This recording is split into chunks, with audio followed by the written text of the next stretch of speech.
हाथ में खुद की न्यूड फोटो लिए संसद में दिखा रही ये महिला कोई आम महिला नहीं है, बल्कि न्यूजीलैंड की सांसद और एसीटी पार्टी की सदस्य लॉरा मैकल्यूर है, जिन्होंने खुद ही कुछ मिनटों में एक वेबसाइट के इस्तेमाल से अपना डीप फेक बनाया, जिसे उन्होंने एक गूगल सर्च के जरिए ढूंढा था।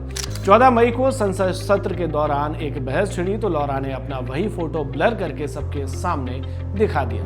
उन्होंने संसद में कहा, यह मेरी न्यूड फोटो है, लेकिन यह असली नहीं है। मुझे अपनी डीप फेक की एक फोटो बनाने में 5 मिनट से भी कम समय लगा। लॉरा द्वारा संसद में कही गई इस एक लाइन ने न्यूजीलैंड से लेकर पश्चिम और एशिया में एआई के जरिए डीप फेक के खतरों पर तीखी बहस छेड़ दी। क्या है पूरा मामला, आपको बताएंगे इस खबर में। नमस्कार, मैं हूं सिद्धार्थ और आप देख रहे हैं वन इंडिया।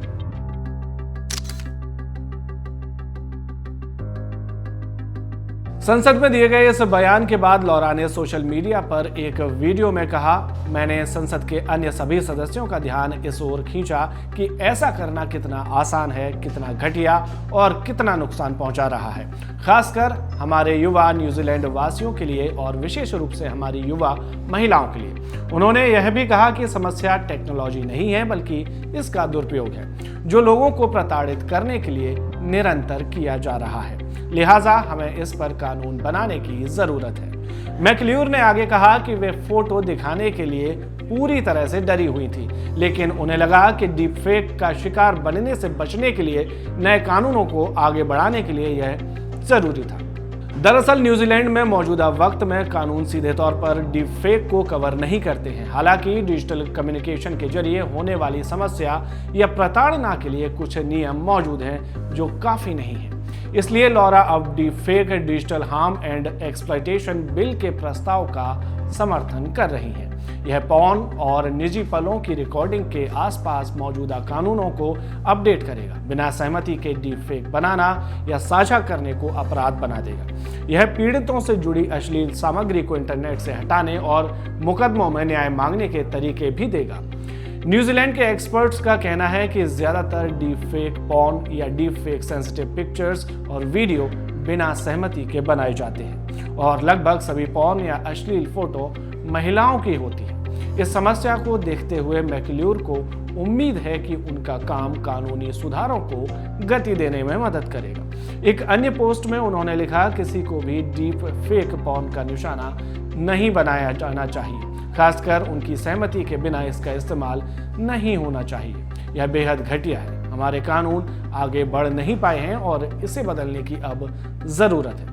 न्यूजीलैंड की संसद में हुए इस वाकये ने न्यूजीलैंड में ही नहीं बल्कि पूरी दुनिया में डीप फेक के दुरुपयोग के खिलाफ कानूनी कार्रवाई करने की आवश्यकता पर खासा जोर डाला है। मैकल्यूर के इस एक्शन ने कुछ किया हो या ना किया हो, लेकिन लोगों का ध्यान इस ओर इतने बढ़िया ढंग से खींचा कि इस पर कायदे से बात हो रही है। अब यह भी जान लेते हैं कि भारत में डीप फेक और एआई या फिर टेक्नोलॉजी के गलत इस्तेमाल को लेकर क्या कानून है। भारत में डीप फेक को लेकर कानून न्यूजीलैंड के मुकाबले कई गुना सख्त है, पर इनका इम्प्लीमेंटेशन उस स्तर पर नहीं कि लोगों में इसका व्यापक डर हो। आईटी एक्ट 66 और आईटी एक्ट 67 में इस तरह के कंटेंट को ऑनलाइन शेयर करने पर जुर्माने के साथ साथ जेल जाने का भी प्रावधान है। आईटी एक्ट 66E के मुताबिक अगर किसी भी व्यक्ति का फोटो या वीडियो बिना उसकी अनुमति के सोशल और ऑनलाइन प्लेटफॉर्म्स पर पब्लिश किया जाता है तो 3 साल तक की जेल और 2 लाख रुपए तक का जुर्माना लगाया जा सकता है।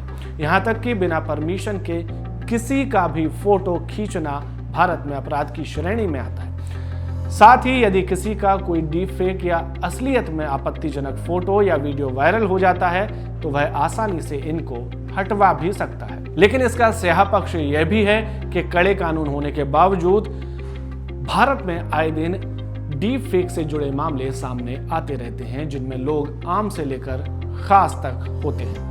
अश्लील या दूसरे किस्म के डीप फेक वीडियो भी सर्कुलेट होते हैं। हाल में जो सबसे बड़ा मामला सामने आया था वह अभिनेत्री रश्मिका मंदाना से जुड़ा हुआ था, जिसमें उनके चेहरे का इस्तेमाल कर एक वीडियो बनाया गया। जब उन्होंने उस वीडियो में उनके होने का खंडन किया तब अमिताभ बच्चन जैसे कलाकारों ने इसके खतरों पर चिंता जाहिर की। इसके अलावा सचिन तेंदुलकर की बेटी सारा तेंदुलकर का क्रिकेटर शुभमन गिल के साथ एक फोटो भी वायरल हुआ था, जो बाद में फेक पाया गया। असल में इस फोटो में सारा अपने भाई अर्जुन तेंदुलकर के साथ थी, लेकिन किसी खुरापाती इंसान ने अर्जुन के चेहरे को शुभमन के चेहरे से रिप्लेस कर दिया था, जो बताता है कि सख्त कानून होने के बावजूद ऐसे केस आते रहते हैं। कब बंद होंगे नहीं पता। आपको क्या लगता है कि सरकार को डीप फेक और एआई के गलत इस्तेमाल को लेकर कानूनी बदलाव करने चाहिए या फिर क्या कानूनी बदलाव करने चाहिए? अपने सुझाव हमें कमेंट में जरूर बताएं कि डीप फेक पर आपकी राय क्या है।